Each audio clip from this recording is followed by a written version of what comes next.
अनुगुल जिला छेंडीपदारे हाथी आतंक छेंडीपदा ब्लॉक ब्राह्मणपिली गांव में पशि व्यापक क्षयक्षति करिसेंती हाथीपल गतकाली विलंबित राति में हाथीपल गांव में पशिथिले राति प्राय 2टा बेले ब्राह्मणबिली गांव में पशिथिबा एही हाथीपल लोकों घरद्वार भांगिथिबा देखिबाकु मिलिछि।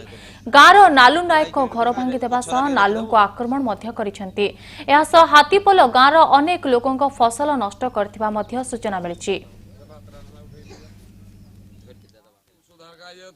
तेज अनुगुल जिला छेंडीपदारे हाथी आतंक छेंडीपदा ब्लॉक ब्राह्मणपिली गांव में पशि व्यापक क्षयक्षति करिसेंती हाथीपल गतकाली विलंबित राति में हाथीपल गांव में पशिथिले।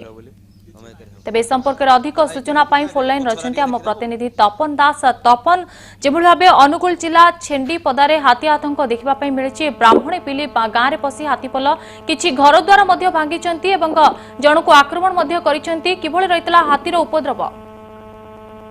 देखु गत किसी दिन है उक्त अंचल में हाथी उपद्रव लगी रही केवल गोटे हाथी नुहे संभवतः गोटे हाथी पल उक्त अंचल में दीर्घ दिन है बुलूवा जहाँ सूचना रही मोटामोटी भाव जंगल विभाग पक्षर पर्यायक्रमे से घोरिया चेष्टा गतकाली विलंबित राति जहाँ सूचना रही छेंडीपदा ब्लॉक ब्राह्मणबिल पंचायत जो बालीनाली गाँव रही से दुई जनकर घर उपरक अतर्कित भाव हाथीपल आक्रमण करते विशेष घर